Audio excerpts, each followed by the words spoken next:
નમસ્કાર વિદ્યાર્થી મિત્રો, ધોરણ 8 વિષય ગણિત, ચેપ્ટર નંબર 4 પ્રાયોગિક ભૂમિતિ, એમાં સ્વાધ્યાય નંબર 4.4. તો મિત્રો આપણે 4.3ની રચનાઓ જેવી રીતે જોઈ છે એવી જ રીતે રચના 4.4ની અંદર આપણે જોવાની છે. તો જે ચતુષ્કોણ બનવા માટેની શરતો છે તો એ શરતોને આધીન આપણે સ્વાધ્યાય 4.4ની રચનાઓ જોશું. તો અહીં પ્રશ્ન નંબર 1, નીચે આપેલા ચતુષ્કોણની રચના કરો. એમાં રચના નંબર 1, ચતુષ્કોણ DEAR એટલે ડિયર. તો DEનું માપ 4 સેન્ટીમીટર છે, EA એનું 5 સેન્ટીમીટર છે, AR તો 4.5 સેન્ટીમીટર છે, અને ખૂણો E 60 છે અને ખૂણો A 90 છે. આપણે ચતુષ્કોણ બનવાની શરતોમાં આપણે જોયું કે જે ખૂણાઓ ચાપ દ્વારા રચી શકાય છે એવા ખૂણાઓને આપણે ચાપ દ્વારા દોરીએ છીએ, અને જે ખૂણાઓ ચાપ દ્વારા આપણે રચી નથી શકાતા એને આપણે કોણ માપકની મદદથી દોરી શકીએ છીએ. તો અત્રે રચના કાચી રચના આપણે દોરેલી છે, એના અંદર પાયો DE છે તો એ 4 સેન્ટીમીટર છે. તો આપણે 4 સેન્ટીમીટર પાયો દોરશું. સૌપ્રથમ ફૂટીની મદદથી, ફૂટી અને પેન્સિલની મદદથી 4 સેન્ટીમીટર છે એનો પાયો દોરશું. અહીં 4 સેન્ટીમીટર આપણે ચતુષ્કોણનો પાયો દોર્યો. ત્યાર પછી ખૂણો E 60 છે, તો આપણે ખૂણો 60 છે એ ચાપ દ્વારા આપણે રચી શકીએ છીએ. તો ખૂણો E તો આપણે સૌપ્રથમ એનું નામ આપી દઈએ D અને E. ખૂણો 60 બને એ રીતે યોગ્ય લંબાઈનો ચાપ લેવાનો છે. યોગ્ય લંબાઈનો ચાપ લઈ અને ચાપ છે આ રીતે અર્ધવર્તુળ દોરવાનું છે, અને રેખાખંડમાં જ્યાં અર્ધવર્તુળ છેદે છે અથવા ટચ થાય છે ત્યાંથી એક ચાપ આપણે આવી રીતે લેવાનો છે. તો આ ખૂણો આપણે 60નો મળે છે. તો ખૂણો 60નો આપણે ચાપ દ્વારા રચીએ છીએ. તો 60નો ખૂણો માટેનો જે બિંદુ છે E અને E બિંદુને જોડીએ છીએ, ફૂટીની મદદથી એને જોડીએ છીએ ત્યારે બનતી રચના છે એ તમારી સમક્ષ છે. ત્યાર પછી કાચી આકૃતિની અંદર AE 5 સેન્ટીમીટર છે. તો 5 સેન્ટીમીટરનો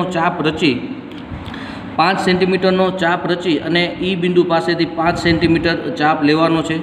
તો ફૂટીની મદદથી 5 સેન્ટીમીટરનો ચાપ આપણે રચવાનો છે, 5 સેન્ટીમીટરનો. અત્યારે આપણે જોઈએ છીએ કે 5 સેન્ટીમીટરનો ચાપ છે એ મેળવ્યો છે, બનાવ્યો છે. તો E બિંદુ પાસે રાખી અને 5 સેન્ટીમીટરનો ચાપ લેવાનો છે. તો ચાપ જ્યાં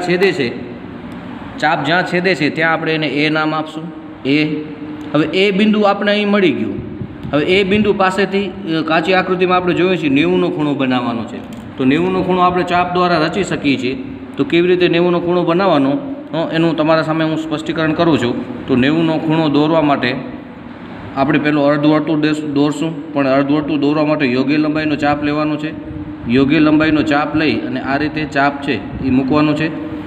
ત્યાર પછી રેખાખંડને 2 બિંદુમાં છેદે છે અર્ધવર્તુળ. તો એક બિંદુ પાસેથી આપણે ચાપ લેશું તો 60નો ચાપ મળશે, બીજો ચાપ લેશું તો 120નો મળશે. 120નો ખૂણો બને એ રીતે મળશે. તો 60નો ખૂણો બને એનો ચાપ અને 120 જે ખૂણો બને એનો ચાપ, બંને ચાપની મદદથી આપણે એક 2 ચાપ છેદે એવું છેદ બિંદુ લીધું છે એને આપણે જોડી દઈશું. તો આપને ખૂણો 90 મળી જશે. તો એ ખૂણા છેદ બિંદુ અને જે બિંદુ A એને હું અહીં જોડું છું. બંનેને જોડું છું તો મને એક રેખાખંડ મળે છે. તો હવે એ રેખાખંડ કાચી આકૃતિમાં આપણે જોઈએ તો 4.5 સેન્ટીમીટર છે. 4.5 સેન્ટીમીટર છે. તો આપણે 4.5 સેન્ટીમીટરનો એને આપણે રચના કરવાની છે, બરાબર. તો એ પાસેથી 4.5 સેન્ટીમીટરનું આપણે ચાપ લેશું. તો ફૂટીની મદદથી 4.5 સેન્ટીમીટરનો ચાપ તૈયાર કરવાનો છે. તો 4.5 સેન્ટીમીટરનો ચાપ બને એ રીતે ફૂટીની મદદથી આપણે 4.5 સેન્ટીમીટરનો ચાપ લઈએ છીએ. તમે જોઈ શકો છો 4.5 સેન્ટીમીટરનો ચાપ છે મેં અહીં લઈ અને એ બિંદુ પાસેથી હું એને છેદું છું. હવે એ બિંદુ પાસે એને છેદ્યા પછી જ્યાં મળે છે એને આપણે નામ આપશું R. હવે D અને R ને હું જોડી દઈશ એટલે અહીં જે આપણે ચતુષ્કોણ જોઈએ છીએ ચતુષ્કોણ મળી જશે. તો મિત્રો અહીં ચતુષ્કોણ છે એ આપણે મળી ગયો. તો ચતુષ્કોણ છે આપણી પાસે DEAR. તો કઈ રીતે એની રચના કરવી એ તમામ બાબત છે મેં તમને અહીં સમજાવી, અને કાચી આકૃતિ પણ અહીં આપણે દોરેલી છે. બરાબર. ચતુષ્કોણ બનવા માટે 3 બાજુના માપ આપેલા હોય અને 2 ખૂણાના માપ આપેલા હોય તો ચતુષ્કોણ રચી શકાય. અહીં ખૂણાઓ તો ચાપ દ્વારા દોરવા, તો આપણે ખૂણાઓ પણ ચાપ દ્વારા દોર્યા. અહીંયા 60 બનાવ્યો, અહીંયા 90 ખૂણો બનાવ્યો અને ત્યાર પછી જે માપ આપેલો હતો એ પ્રમાણે આપણે ચતુષ્કોણ દોર્યો. તો આ ચતુષ્કોણના મુદ્દા છે એ તમે જેવી રીતે રચના દોરો છો એ પ્રમાણે તમારા શબ્દોમાં મૌલિક લખવાના છે. તો આ રચના હું આશા રાખું તમને સમજાઈ ગઈ હશે. હવે ત્યાર પછીની બીજી રચના જોઈએ. મિત્રો, સ્વાધ્યાય 4.4 પ્રશ્ન નંબર 1ની રચના નંબર 2. તો ચતુષ્કોણ TRUE આપણે રચવાનો છે. એમાં TRનું માપ 3.5 સેન્ટીમીટર આપેલું છે, RUનું માપ 3 સેન્ટીમીટર આપેલું છે, UEનું માપ 4 સેન્ટીમીટર આપેલું છે અને ખૂણો R 75 આપેલો છે અને ખૂણો U 120 આપેલો છે. અહીં ચતુષ્કોણ બનવા માટે આપણી પાસે 3 બાજુ અને 2 ખૂણા આપેલા છે. તો અહીં ચતુષ્કોણ બનવા માટે 3 બાજુ અને 2 ખૂણાઓના માપ આપેલ છે. અહીં ખૂણાઓ છે ચાપ દ્વારા દોરવાના છે. તો મિત્રો, ખૂણો 75 આપણે ચાપ દ્વારા દોરી શકશું અને ખૂણો 120 પણ ચાપ દ્વારા આપણે રચી શકીએ. જે ખૂણા ચાપ દ્વારા રચી શકાય એને ચાપ દ્વારા આપણે દોરીએ છીએ અને જે ખૂણા ચાપ દ્વારા રચી શકાતા નથી એ ખૂણાને આપણે કોણ માપકનો ઉપયોગ કરીએ છીએ. હવે અહીં ચતુષ્કોણ રચવા માટે તો પાયો આપેલો છે TR 3.5 સેન્ટીમીટર. હું અહીં પાયો છે 3.5 સેન્ટીમીટર રચું છું, બરાબર. જેથી ફૂટી અને પેન્સિલનો ઉપયોગ કરી અને 3.5 સેન્ટીમીટરનો હું પાયો દોરું છું. પાયાને નામ આપું છું TR. TR 3.5 સેન્ટીમીટર છે ને મિત્રો, ખૂણો R છે આપણે અહીંયા રકમમાં આપેલો છે. ખૂણો R છે એ 75નો છે. તો ખૂણો 75 રચવા માટે આપણે પરિકરનો ઉપયોગ કરશું. એના અંદર યોગ્ય લંબાઈનો ચાપ લેવાનો થશે. યોગ્ય લંબાઈનો ચાપ દોરી અને ત્યાર પછી હું એક ચાપ અહીંયા મૂકું છું, 60નો બનશે. પછી આ ચાપ પાછો અહીંયા મૂકું છું ત્યારે 120નો બનશે. 120 અને 60નો જે ખૂણા બનવા માટેના ચાપ છે એની મદદથી હું ખૂણો 90 બનાવું છું. તો ખૂણો 90ની મદદથી ખૂણો 75 બનવાનો છે. તો એ ખૂણો તૂટક દોરું છું. તો જે ખૂણાની ઉપયોગ કરવાનો છે આપણે એ ખૂણાની મદદથી આપણે 75 દોરવાનો છે. તો ખૂણો 90નું જે બિંદુ મળે છે ત્યાંથી એક ચાપ લઈશું અને 60નો ચાપ લીધો છે એનું બિંદુ મળે છે ત્યાંથી હું ચાપ લઈશ. તો બંને ચાપ જ્યાં છેદે છે ત્યાં હું છેદ બિંદુ જે મને મળશે એ છેદ બિંદુથી હું ખૂણો બનાવીશ. એ 75નો બનશે. અહીં છેદ બિંદુ મળે છે મને, તો એને હું જોડી દઈશ R સાથે. ત્યારે એ મને ખૂણો 75નો મળે છે. તો એ ખૂણો 75નો બને એ રીતે હું લાઈન ડ્રો કરું છું. હવે બિંદુ R પાસેથી કાચી આકૃતિ તમે જોઈ શકો છો. બિંદુ R પાસેથી RU 3 સેન્ટીમીટર આપણે લેવાનું છે. તો 3 સેન્ટીમીટરનો આપણે ચાપ તૈયાર કરવો પડશે. 3 સેન્ટીમીટરનો. તો ફૂટી અને ચાપની મદદથી આપણે 3 સેન્ટીમીટરનો ચાપ લેવાનો છે, બરાબર. તો ફૂટીનો ઉપયોગ કરવાનો છે. અહીંયા 3 સેન્ટીમીટર બને એ રીતે આપણે ચાપ લેવાનો છે. આ 3 સેન્ટીમીટરનો ચાપ લીધો છે મેં. હવે R બિંદુ પાસે મૂકીશ અને 3 સેન્ટીમીટરનો હું ચાપ લઈશ, બરાબર. જ્યાં ચાપ મને મળે છે તો એ ત્યાં બિંદુને હું U નામ આપીશ. નામ આપીશ, બરાબર. ઓકે. તો હવે આપને બિંદુ અહીં મળે છે. તો હવે અહીં આપણે આ બિંદુનો ઉપયોગ કરી અને 120નો ખૂણો બનાવવાનો છે. તો અહીં પણ આપણે ચાપની જરૂર પડશે 120નો ખૂણો બનાવવા માટે. તો યોગ્ય લંબાઈનો ચાપ લેવાનો છે, બરાબર. યોગ્ય લંબાઈનો ચાપ લઈ અને અર્ધવર્તુળ દોરવાનો છે. અને 120નો ખૂણો તમને બનાવતા આવડે જ છે ચાપની મદદથી. તો 60નો ખૂણો બનશે. 60નો ચાપ લીધા પછી પાછો ફિર બીજો 60નો લેશું તો 120નું બનશે.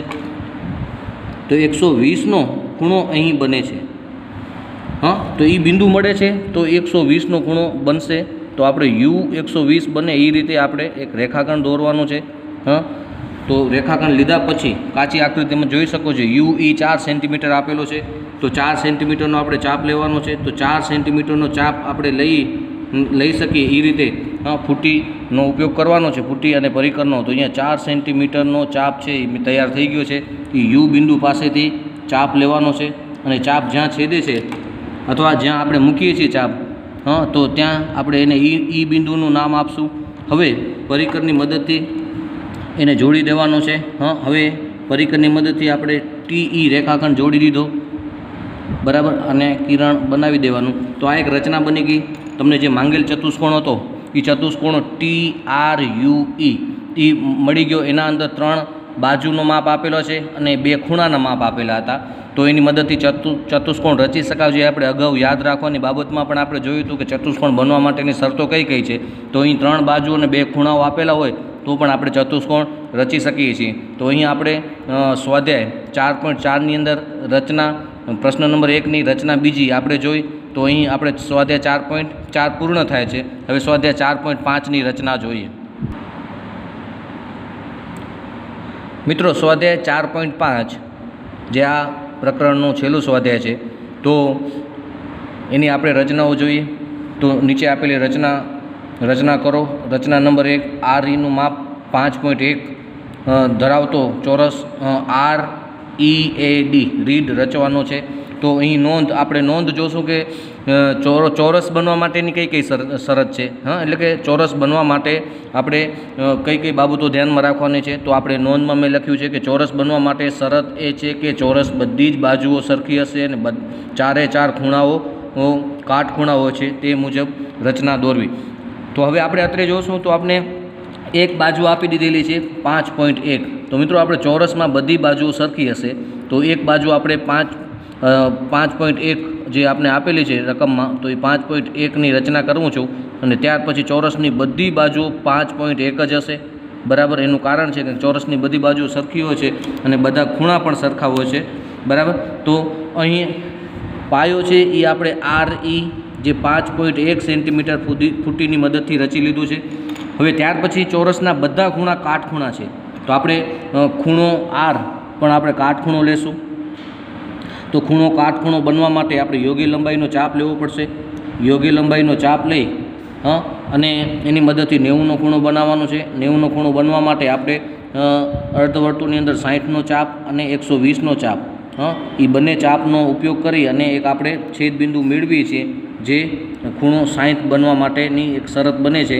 બરાબર. ખૂણો 60 અને ખૂણો 120ના બિંદુની મદદથી આપણે ખૂણો 90 બનાવીએ છીએ. બંને ચાપના છેદબિંદુ જે મળે છે એ છેદબિંદુને હું R સાથે જોડી દઈશ ત્યારે એ કાટખૂણો બને છે. બરાબર. અને કાટખૂણો ચોરસ માટે બધા જ ખૂણા કાટખૂણા હોય છે. તો એ કાટખૂણો બનવા માટેની એક શરત આપણે મળી ગઈ. ઓકે. બિંદુ R પાસે આપણે ખૂણો 90નો બનાવી લીધો. એવી રીતે ખૂણો E પાસે પણ આપણે 90નો બનાવવાનો છે. જે ચાપ તૈયાર છે આપણી પાસે યોગ્ય લંબાઈનો, એ જ ચાપની મદદથી જેવી રીતે R બિંદુ પાસેથી આપણે ઉપયોગ કરીને જે બનાવ્યો છે કાટખૂણો, એવી જ રીતે કાટખૂણો છે એ આપણે અહીંયા E બિંદુ પાસે બનાવવાનો છે. તો આ પેલો એક ચાપ માર્યો એ 60નો ખૂણો બનવા માટેનો છે. બીજો છે 120નો. તો 120 અને 60 એ બંને બિંદુઓનો ઉપયોગ કરી અને જે ચાપ મળશે એમાં છેદબિંદુ મળે છે એ છેદબિંદુને હું E સાથે જોડી દઈશ અને E સાથે હું જોડી દઈશ ત્યારે એ ખૂણો મને 90નો મળશે. તો એ 90નો ખૂણો બની ગયો. ઓકે. તો હવે બંને તમારી સમક્ષ મેં મૂક્યા છે. બંને 90-90ના દોરાઈ ગયા છે. તો હવે ચોરસની બધી બાજુઓ સરખી હશે. તો ચોરસની બધી બાજુઓ સરખી છે તો આપણે બધી બાજુઓમાં એક બાજુ આપણે આપી દીધેલી છે 5.1. તો 5.1 છે તો એ રીતે ચાપ આપણે અહીંયા બનાવવાનો છે. તમારી સમક્ષ મેં ચાપ અહીંયા 5.1 મેળવ્યો છે. 5 પછી એક કાપો લેવાનો છે 5.1. તો અહીં E બિંદુ પાસેથી એક ચાપ લેવાનો જે 5.1 બાજુ બની ગઈ. R બિંદુ પાસેથી ચાપ લઉં છું એ પણ 5.1ની બાજુ બની ગઈ. હવે બંને બાજુને હું જોડી દઉં છું. બંને બાજુને હું જોડી દઈશ. રેખાખંડને જોડી દઉં છું કે બંને જે ચાપ જ્યાં છેદે છે ત્યાં મેં એક રેખાખંડ દોર્યો. આને હું A નામ આપીશ અને આને હું D નામ આપીશ. ઓકે. તો અહીંયા આપણે ચોરસ બનાવવાનો છે. તો ચોરસની બધી બાજુ 5.1 થઈ ગઈ અને બધા ખૂણા કાટખૂણા થઈ ગયા. તો આવી રીતે તમે ચોરસ બનાવી શકો છો. બરાબર. જે ચોરસ બનવા માટેની શરતોને આધીન આપણે ચોરસ બનાવ્યો. તો આ રચના પણ તમને મેં સમજાવી, બહુ ઇઝી છે. તો આવી રીતે જેવી રીતે ચોરસ બને છે એવી રીતે લંબચોરસ પણ આવી રીતે બનશે. એમાં બધા ખૂણા કાટખૂણા હશે અને સામસામેની બાજુ સરખી હશે. તો આના મુદ્દા પણ તમારે જાતે સ્વપ્રયત્ને લખવાના છે. બરાબર. જેવી રીતે રચના દોરી છે એ રીતે. હવે ત્યાર પછીની રચના આપણે બીજી જોઈએ. મિત્રો, હવે આપણે સ્વાધ્યાય 4.5ની અંદર રચના બીજી. તો રચના બીજી આપણે જે બનાવી છે એમાં આપણે જેના વિકર્ણોની લંબાઈ 5.2 સેન્ટીમીટર અને 6.4 સેન્ટીમીટર હોય તેવા સમબાજુ ચતુષ્કોણની રચના કરવાની છે. સમબાજુ ચતુષ્કોણ આપણે અગાઉ પણ જોઈ ગયા છીએ કેવી રીતે બનાવવાનું. તો અહીંયા સમબાજુ ચતુષ્કોણ બનવા માટે આપણે શું જરૂર પડશે? તો સમબાજુ ચતુષ્કોણના વિકર્ણો પરસ્પર કાટખૂણે દુભાગે છે અને સમબાજુ ચતુષ્કોણ એક્સ વાય ઝેડ ડબલ્યુમાં YW 6.4 સેન્ટીમીટર છે. એનો મતલબ એવો થઈ ગયો કે OWOY બરાબર 6.4 ભાગ્યા 2 કરશું તો 3.2 મળશે. તો અહીંયા આપણે મેં સમબાજુ ચતુષ્કોણ છે એ XYZW નામ આપ્યું છે.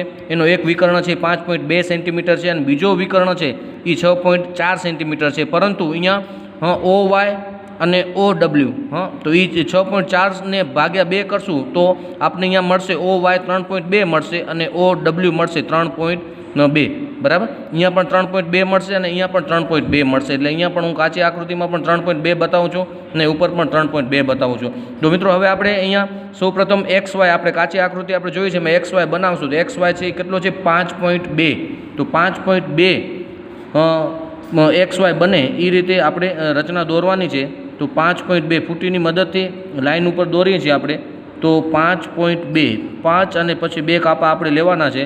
તો 5.2 5.2 આપણે એક વિકર્ણ દોરે છે એ એક્સ અને ઝેડ નામ આપશું એને એક્સ અને ઝેડ. હવે એક્સ અને ઝેડ દોર્યા પછી એનું લંબ દ્વિભાજક લેવો પડશે. લંબ દ્વિભાજક તો 5.2 આપણે લંબ દ્વિભાજક અડધાથી વધારે ગમે એટલું માપ લઈને દોરી શકીએ છીએ, પરંતુ બધાને એક સરખું સમજણ પડે એના માટે હું એક્સ વાયનો માપ લઈ અને ઝેડ બિંદુ પાસેથી ઉપર અને નીચે 2 ચાપ લેવાના છે અને એ ચાપને છેદે એના માટે બિંદુ બદલાવી નાખવાનું છે, એક્સ લેવાનું છે. તો બિંદુ એક્સ અને બિંદુ એક્સના ઉપર અને નીચે આપણે ચાપ લેશું. તો અગાઉ જે ચાપ લીધેલા છે એ ચાપ અને અત્યારે લીધાથી ચાપ બંને જ્યાં છેદે છે ત્યાં આપણે છેદ બિંદુ મળશે. તો બંને છેદ બિંદુને ફૂટીની મદદથી એક્ઝેક્ટ સરસ રીતે એને જોડી દેવાનું છે. એને જોડી દીધા પછી આપણે જ્યારે એક્સ વાય રેખાખંડ જે આપણે એક વિકર્ણ લીધો છે સમબાજુ ચતુષ્કોણનો, તો એ ચતુષ્કોણનો વિકર્ણને આ એક લંબ મળ્યો. તો હવે લંબ જે મળ્યો છે જ્યાં છેદે છે ત્યાં આપણે એને ઓ નામ આપશું. અહીં છેદે છે, આ એનું છેદ બિંદુ છે.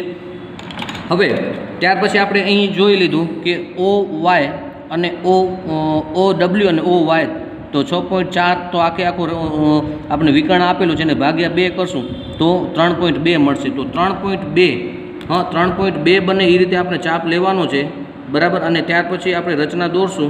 તો અહીંયા ફૂટીની મદદથી 3.2 બને એ રીતે આપણે ચાપ તૈયાર કરવાનો છે. 3.2 બને એ રીતે ચાપ તમારી સમક્ષ મેં તૈયાર કર્યો છે. એ બિંદુ O પાસે રાખી અને ચાપ લેવાનો છે. 2 બાજુ ઉપર અને નીચે બરાબર. તો બંને ચાપ આપણે રેખાખંડ ઉપર લીધા. તો એક અહીંયા છેદે છે એને હું અહીંયા વાય નામ આપીશ અને અહીંયા છેદે છે આ બિંદુ પાસે એને હું W નામ આપીશ. તો હવે એ બધાને W ને X સાથે જોડી દઈશ અને અહીં X છે એને Y સાથે જોડી દઈશ. અહીંયા Y ને Z સાથે જોડી દઈશ અને Z ને W સાથે. તો મિત્રો અત્યારે તમે જોઈ શકો છો કે આ બધી બાજુઓને જોડવાથી એક આપને સમબાજુ ચતુષ્કોણ મળ્યો, જે આપણે માંગેલ રચનાનો ચતુષ્કોણ છે. તો બધી બાજુઓ સરખી છે અને બંને વિકર્ણો એકબીજાને કાટખૂણે દુભાગે છે. તો આવી રીતે આપણે સમબાજુ ચતુષ્કોણ છે એનું નિર્માણ કરી શકીએ છીએ. તો તમને કાચી આકૃતિ ઉપરથી મેં તમને સરસ રીતે પાકી આકૃતિ સમજાવી દીધી. તો આવી રીતે આપણે સમબાજુ ચતુષ્કોણ દોરવાનું છે અને જેવી રીતે આપણે દોરીએ છીએ તો એના સોપાનો એટલે કે એના મુદ્દાઓ છે એ આપણે જાતે મૌલિક સારા અક્ષરે નોટની અંદર લખવાના થશે. તો આ રચના સરસ દોરાઈ ગઈ. હવે ત્યાર પછી એની પછીની રચના આપણે જોઈએ. મિત્રો ચેપ્ટર નંબર 4 પ્રાયોગિક ભૂમિતિનું સ્વાધ્યાય 4.5ની છેલ્લી રચના છે. મિત્રો અગાઉ તમને લંબચોરસ છે એ મેં તમને હોમવર્કમાં આપેલો હતો, પરંતુ ઘણાને એ સમજાણું ન હોય બરાબર. તો અહીંયા હું પાછી સ્વાધ્યાય 4.5ની રચના છે એના અંદર લંબચોરસ રચના કરવાની છે. તો અહીંયા આપણે રચના નંબર 3 છે કે એવો લંબચોરસની રચના કરો કે જેમની પાસેની બાજુઓની લંબાઈ 5 સેન્ટીમીટર અને 4 સેન્ટીમીટર હોય. તો આપણે મિત્રો જાણીએ છીએ કે લંબચોરસમાં સામસામેની બાજુઓ સરખી હશે. લંબચોરસમાં બધા ખૂણા કાટખૂણા હશે અને સામસામેની બાજુઓ સરખી હશે. તો અહીંયા લંબચોરસની લંબાઈ હંમેશા પહોળાઈ કરતાં વધારે જોઈએ છે, એટલે કે લંબાઈ આપણે 5 સેન્ટીમીટર રકમમાં આપી દીધેલી છે અને એની પહોળાઈ છે એ 4 સેન્ટીમીટર આપેલી છે. પરંતુ અહીં આપણે લંબચોરસના ગુણધર્મો અને લંબચોરસમાં સામસામેની બાજુઓ સરખી હોય છે, માટે AB 5 સેન્ટીમીટર છે તો સામે CD પણ 5 સેન્ટીમીટર થશે. અને અહીંયા BC છે એ 4 સેન્ટીમીટર છે તો એની સામેની બાજુ AD પણ 4 સેન્ટીમીટર થશે. તો મિત્રો આપણે લંબચોરસ સમજીએ તો લંબચોરસની અંદર પહેલો પાયો બનાવીએ તો પાયો 5 સેન્ટીમીટર છે તો 5 સેન્ટીમીટર આપણે એનો પાયો બનાવી તો ફૂટીની મદદથી અને પેન્સિલની મદદથી આપણે 1/5 સેન્ટીમીટર થાય એવો એનો પાયો બનાવવાનો છે. અને એને નામ આપી છે આપણે A અને B. અને લંબચોરસમાં બધા જ ખૂણા કાટખૂણા હોય છે તો A પણ કાટખૂણો બનાવશું અને B ને પણ કાટખૂણો બનાવશું, બરાબર. જેવી રીતે આપણે ચોરસમાં બનાવે તો એ રીતે. તો હું પહેલો બિંદુ B લઉં છું, B ને હું 90 બનાવું છું, કાટખૂણો બનાવું છું અહીંયા. તો અર્ધવર્તુળ દોરીશ, ત્યાર પછી હું જે ચાપ લઈશ એ ચાપને જોડશું તો 60નો ખૂણો બને. અને ત્યાર પછીનો ચાપ લઉં છું 120નો ખૂણો બને, જોડીએ તો 120 અને 60ના જે બિંદુ આપને મળ્યા છે અર્ધવર્તુળ ઉપર એની મદદથી હું 90નો ખૂણો બનાવું છું. અને 90નો ખૂણો છે B અહીંયા બનાવી અને ફૂટી અને પેન્સિલથી હું એને જોડી દઉં છું તો આ 90નો બની ગયો. ત્યાર પછી બિંદુ A પાસેથી પણ આપણે 90નો ખૂણો રચાય એવું આપણે યોગ્ય લંબાઈનો અર્ધવર્તુળ દોરશું. યોગ્ય લંબાઈનો ચાપ લઈ અને અર્ધવર્તુળ દોરશું.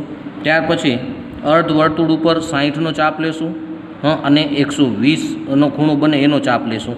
તો એ 120 અને 60ના જે ચાપો આપણે બિંદુ લીધા છે અર્ધવર્તુળ ઉપર એની મદદથી હું ખૂણો છે 90નો રચના કરું છું. તો આ ખૂણો છે એ 90નો બને એ રીતે મેં ચાપ લીધા છે. હવે એને જોડી દઉં છું અને જોડ્યા પછી તો મને ખૂણો A અને ખૂણો B મને 90 મળી ગયા છે.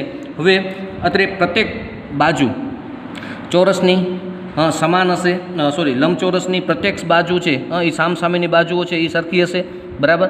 અને ત્યાર પછી અહીંયા 5 સેન્ટીમીટર આપણે AB મળ્યા છે.